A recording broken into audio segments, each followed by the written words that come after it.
Modi Putin मुलाकात जो कि पहले से तय है। राष्ट्रपति पुतिन ने कहा कि वो प्रधानमंत्री से मिलना चाहते हैं, रूस और भारत के राष्ट्राध्यक्ष मिल रहे हैं। उस मुलाकात में क्या क्या बातें होंगी ये पहले अपने दर्शकों को बताती हूं, क्योंकि दोनों राष्ट्राध्यक्ष एससीओ में मिल रहे हैं। G20 में भाग लेने पर चर्चा होगी, क्योंकि G20 में किस तरह से भारत साथ देगा रशिया का। यूएन में भी सहयोग पर बात होगी, क्योंकि यूक्रेन युद्ध के बाद कैसे रशिया अलग थलग पड़ा वो हमने देखा। रूस यूक्रेन जंग पर बात संभव है, क्योंकि उस जंग के दौरान भी प्रधानमंत्री नरेंद्र मोदी और पुतिन की बातचीत हुई थी, आपको ये याद है। और इस जंग के बीच ये पहली मुलाकात होगी दोनों राष्ट्राध्यक्षों की, इन पर्सन मुलाकात है। बात मुकर चुके हैं, दोनों हर परिस्थिति में साथ खड़े रहे हैं। जो बात संजू जी कह रही थी कि ये साथ खड़े रहने की जो बात है भारत और रूस के बीच, ये अपने आप में दम देती है प्रधानमंत्री नरेंद्र मोदी की प्रेजेंस को। एससीओ में, यूएनएससी में गैर मौजूद रहकर भारत ने रूस की मदद की थी। आपको याद होगा जब वहां वोटिंग हुई थी तो किस तरह से गैर मौजूद रहा था भारत। रूस पर प्रतिबंधों का दोनों देशों पर असर नहीं है, ये आपको बता दूं। दोनों देशों के बीच रिश्ते उसी तरह से चल रहे हैं। रक्षा सौदे और तेल समझौते पर भी बात होगी। अब ये बड़ी बात है। प्रोफेसर कुमार आपके पास आ रही हूं, जीडी बख्शी सर को भी स्क्रीन पर लीजिए, तौसीफ साहब आपके पास आऊंगी। मुझे ये बताइए प्रोफेसर कुमार, जिस तरह से दोनों देशों के बीच ये एक समन्वय बना हुआ है, ये समन्वय बना रहा है, उस समय भी जब प्रतिबंध लगाए गए, उस समय भी जब एक तरह से रूस को अलग थलग कर दिया, ये दोनों देशों के रिश्तों को और प्रगाढ़ कर रहा है। जब मोदी वहां जाएंगे तो क्या परिस्थिति आपको लगती है?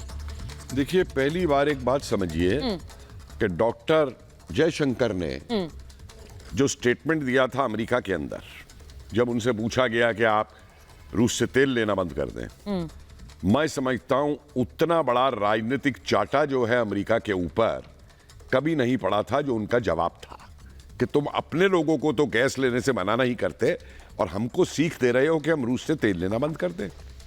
बहुत बड़ी चीज है। इस भाषा में भारत जो बोल रहा है आज, क्यों बोल रहा है? क्योंकि भारत एक सशक्त राष्ट्र के रूप में खड़ा हुआ है।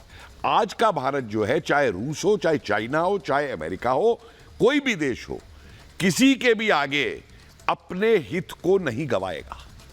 इस बैठक में एक और चीज आएगी जी, कि पाकिस्तान को जो अब F-16 देने का वो किया है अमेरिका ने, ये भी भारत के ऊपर एक धमकी का वो दिखाने के लिए किया है कि मैं ये कर सकता हूं। और वो भारत ये जो जवाब देगा कि हम तुझसे नहीं डरते, तेरे पहले भी सेबर जेट हमने देखे हैं, पैटर्न टैंक हमने देखे हैं तेरे, और तेरे वो स्टार फाइटर भी देखे हैं हमने, समझे? तुझे जो करना है कर ले, हम अपने पैरों पे आज खड़े हुए हैं, अपनी सुरक्षा करनी जानते हैं। लेकिन इस समिट में एक बहुत बड़ा जो कॉन्ट्रडिक्शन जिसको दूर करना है, जिसकी तरफ बख्शी साहब ने इशारा भी किया था कि चीन थोड़ा पीछे गया है। देखिए, अगर इस एसओसी को मजबूत होकर के दुनिया में उभरना है तो इस एसओसी के जो आपस के देशों के कॉन्ट्रडिक्शन है, चाहे वो मंगोलिया और चाइना के कॉन्ट्रडिक्शन है, चाहे वो पाकिस्तान ईरान के कॉन्ट्रडिक्शन है, भारत पाकिस्तान के कॉन्ट्रडिक्शन है, या भारत चाइना के कॉन्ट्रडिक्शन है, इन कॉन्ट्रडिक्शंस को हम जब तक रिजॉल्व करने का प्रयास नहीं करेंगे, और मुझे ये उम्मीद है कि ये मुद्दा इसमें आएगा कि जो नाटो में हाल हो रहा है, आज आप देख रहे हैं कि वो टर्की ग्रीस के ऊपर चढ़ा जा रहा है, उस स्थिति से एसओसी को बचाने के लिए मुझे उम्मीद है, और मुझे उम्मीद है कि मोदी जी इस तरीके का मुद्दा लेकर के आएंगे कि अगर आपस में हमें इकोनॉमिक कॉपरेशन लेके चलना है, हमें मेडिकल कॉपरेशन लेके चलना है, हमें डिजास्टर कॉपरेशन लेके चलना है, डिफेंस कॉपरेशन लेके चलना है, तो हमको अपने जो कॉन्ट्रडिक्शंस हैं उनको दूर करना होगा।